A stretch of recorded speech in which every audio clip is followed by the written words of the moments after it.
না একটু ভেঙে যাবে, বকা দেবে। নমস্কার, কেমন আছেন সবাই? আশা করি সবাই খুব ভালো আছেন, সুস্থ আছেন। আমি কৃষ্ণা কম্বোডিয়ার আজকের নতুন আরেকটি ব্লগে আপনাদের সবাইকে জানাই অনেক স্বাগত।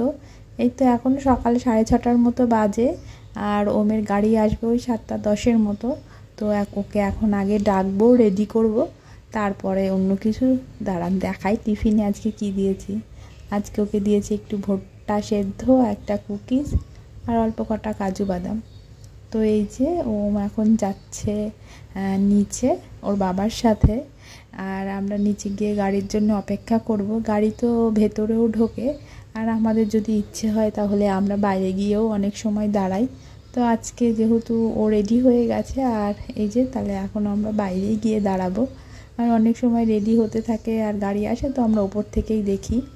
আর আজকের বাইরেটা ভীষণ সুন্দর, আর সবুজ পাহাড়, গাছপালা, আর এইখানটায় সকালটা এত সুন্দর লাগে। আর এই যে সবাই আবার টুকটুক করে বেশ দেখছি কাজেও আসছে। আর ওম আর আমরা দুজনে অপেক্ষা করছি। ওর বাবা আবার অফিস যাবে বলে রেডি হতে চলে গেছে। আর ওই দেখুন অনেকে আবার এখানে এসে একবারে ব্রেকফাস্ট করে তারপরে কাজে যায়। ওম সকালবেলা তো ওই জন্য মুডটা একটু ওর অফ আছে। ওই যে ছেলেকে দিয়ে এসছি, চলুন ঘরে যাই। আর ঘরে গিয়ে দেখি আজকে কি কি রান্না বান্না করা যায়। যা যা রান্না করব মোটামুটি সেগুলো আজকে আগেই বার করে রেখে গেছিলাম, কারণ ফ্রিজে থাকলে একেবারে সেই বরফ হয়ে থাকে, সেটা ছাড়তে একটু সময় লাগে বলে আমি ঘুম থেকে উঠেই মোটামুটি যা রান্না করব সেগুলো আগে বের করে রাখি। তো আজকে রান্না করব এই বকচইগুলো আর এই কোরিয়ান ক্যাবেজ। তো আর রসুনটা আমি ছাড়িয়ে রেখেছিলাম। আর সকালে ওমের জন্য কিছু ডিম সেদ্ধ দিয়েছি, তো ও খায়নি, স্কুল থেকে এসে হয়তো খাবে। আর এই সবজিগুলো রান্না করতে তো খুবই কম সময় লাগবে। আর ওই যে সপ্তাহের সেই মাছ এনেছিলাম, শোল মাছ, তো সেইটাও কিছুটা বার করেছি, পুরোটা না। তো এইটাও আজকে রান্না করব। চলুন আগে এগুলো একটু ধোয়াধুয়ি করি, তারপরে। এই যে বকচইগুলো পরিষ্কারই থাকে, আর কোরিয়ান ক্যাবেজও পরিষ্কার থাকে, তাও গোড়ার দিকটা অনেকটা নোংরা থাকে, ওই জন্য আমি সব একটা একটা করে ধুয়ে নিই, তাহলে আমার সুবিধা হয়। আর এগুলো কাটাকুটির কিছু নেই, জাস্ট হাত দিয়ে একটু এইভাবে ছিঁড়ে নিলেই হয়। আস্তেও রান্না করা যায়। তো আমি জাস্ট যেগুলো একটু বড় বড় সেগুলোকে এরকম একটা একটা করে ধুয়ে একটু ছিঁড়ে নিচ্ছে, আর যেগুলো ছোট থাকে সেগুলো আলাদা করে আর ছেঁড়ার কিছু নেই। আর এই কোরিয়ান ক্যাবেজ দিয়ে তো কিমচি বানালে ভীষণই ভালো। এটা দিয়ে আসলে এটা দিয়ে কিমচি তৈরি হয় বেশি, আর এইখানের লোকেরা এটা দিয়ে স্যুপ খায়, কিন্তু আমি বাঙালি মানুষ, তাই এটাকে একটু রসুন ফোড়ন দিয়ে ভাজা করব। তো আমাদের তো যে কোনো শাক একটু রসুন ফোড়ন দিয়ে ভাজা করলেই ভালো লাগে। আর এই বকচইগুলোও ভীষণই বাচ্চাদের জন্য ভালো, সবুজ সবজি, তো বাচ্চাদের জন্য বড়দের জন্য সবার জন্যই ভালো। তো এইগুলো আমি সব পরিষ্কার করে ধুয়ে টুয়ে নিয়েছি। এই যে সব কাটা ধোয়া রেডি। এইবার আমি রান্না করব, তার আগে একটু ব্রেকফাস্ট করে নেব, কারণ আমি সেই 5:30টার সময় উঠেছি, আর এখন 8:30টার মতো বাজে সব কিছু করে।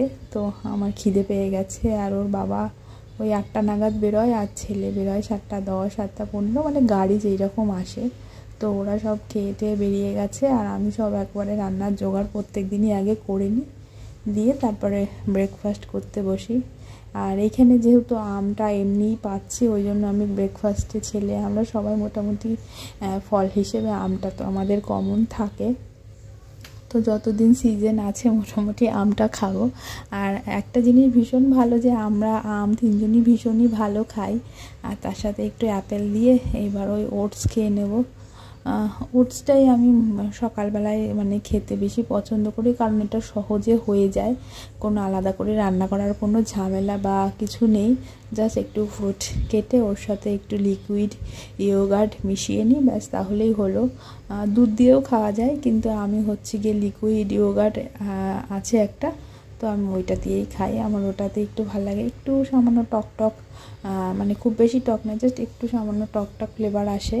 তো যারা টক পছন্দ না করে তারা দুধ দিয়ে খেতে পারে, কিন্তু আমি যেহেতু টকটাই একটু ভালোবাসি, তো এইটাই এখন ঝটপট করে খেয়ে নেব ব্রেকফাস্টে। খাওয়ার পরে তারপরে আবার রান্নার ব্যবস্থা করব, কিন্তু আগে একটু খেয়ে নিই। ওই যে বললাম 5:30টায় উঠেছি, আর এখন খিদে পেয়ে গেছে। এখন না খেয়ে আবার কাজ করতে বসলে তখন আবার পরপর রান্না করব, তো তখন আর খাওয়ার সময় হবে না। তো খাওয়া দাওয়া শেষ, চলুন এবার রান্না করা শুরু করি। এই যে কড়াইটা আমার গরম হয়ে গেছে, আর এই সবজিগুলোতে তেল একেবারেই মানে আমি লাগে না, প্রয়োজন হয় না বলে আমি দিও না। তো এই সামান্য একটু দিলাম, আর দিয়ে এবার একটু কালো জিরে দেবো। তো এখানকার স্কুলগুলোতে না, ওম যখন প্রথম দিন স্কুলে গেল, তো প্রথম দিন যখন এখানে স্কুলে গেছিলো, তো তখন না আমাদের দেখিয়েছে যে কোন রুমে ওর ক্লাস হবে, তারপরে কি প্রথমে কি হয়। তো এখানকার স্কুলগুলোতে সকালবেলায় আপনি যখন স্কুলে যাবেন, সব স্কুলে মোটামুটি 7:30 থেকে স্টার্ট হয়। আর স্কুলে বাধ্যতামূলক সকালবেলা গিয়েই আগে কি করা জানেন, এক্সারসাইজ। মানে বাচ্চাদের হয়তো সকালবেলা গিয়েই পড়াশুনো, বই খাতা নিয়ে পড়াশুনো করতে ওদের মন লাগে না, ভালো লাগে না। ওই জন্য স্কুলের যে প্রেয়ার সেইটা করার পরেই ওদের একটা এক্সারসাইজ হয়। মানে ওই একটা কার্টুনের মতো গান চালিয়ে দেবে, মানে যে স্কুলে যেরকমভাবে হোক, তো ওদের 1/2 ঘন্টার মতো এক্সারসাইজ হয়। আর ওইটাতে ওদের একটা ভীষণ মানে এনার্জি দেয় যে সকালবেলা একটু এক্সারসাইজ হয়ে গেল, দিয়ে তারপরে ওদের যা যা পড়াশুনো করা বা যা যা অন্যান্য যা অ্যাক্টিভিটি সেগুলো হয়। কিন্তু বাধ্যতামূলক প্রত্যেক দিন সকালবেলায় ওদের এক্সারসাইজ মানে করতেই হবে। ওইটা একটা মানে প্রথমে গিয়ে ওইটা হয় যে এইটা একটা ভালো। তো এখানকার স্কুলগুলোর এইটাই নিয়ম, সকালবেলায় গেলেই আগে 1/2 ঘন্টা স্কুলে এক্সারসাইজ হয়, দিয়ে তারপরে ক্লাস স্টার্ট হয়। তো ওমও গেছিলো, আগে তো ইন্ডিয়াতে তো এরকম হতো না, কিন্তু এখন এখানে হয়। ওর বেশ ভালো লাগে, ও বলে যে আমি স্কুলে যাব। মানে স্কুলের প্রতি আপনারা আগ্রহটাকে কিভাবে বাড়ানো যায়, তো পড়াশোনার প্রতি আগ্রহ কিভাবে বাড়ানো যায়, ওরা হয়তো সেই চেষ্টাই করে। ওই জন্য সকালবেলা প্রথমে এক্সারসাইজ মাস্ট, যাতে পড়তে ভালো লাগে বা লিখতে যাই করতে দিক না কেন। এই দেখুন আমার বকচি রান্না হয়ে গেছে। এইবার আমি করব ওই কোরিয়ান ক্যাবেজটা। লঙ্কাটা আস্তই দিয়েছিলাম, নাহলে ওমের আবার ঝাল লাগবে।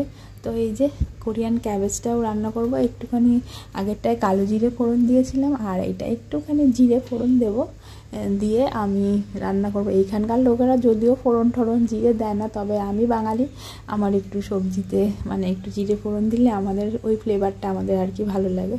তো এটাও আমি রসুন দিয়ে ভাজবো, যেহেতু শাক একটু রসুন দিয়ে ভাজলেই ভালো লাগে।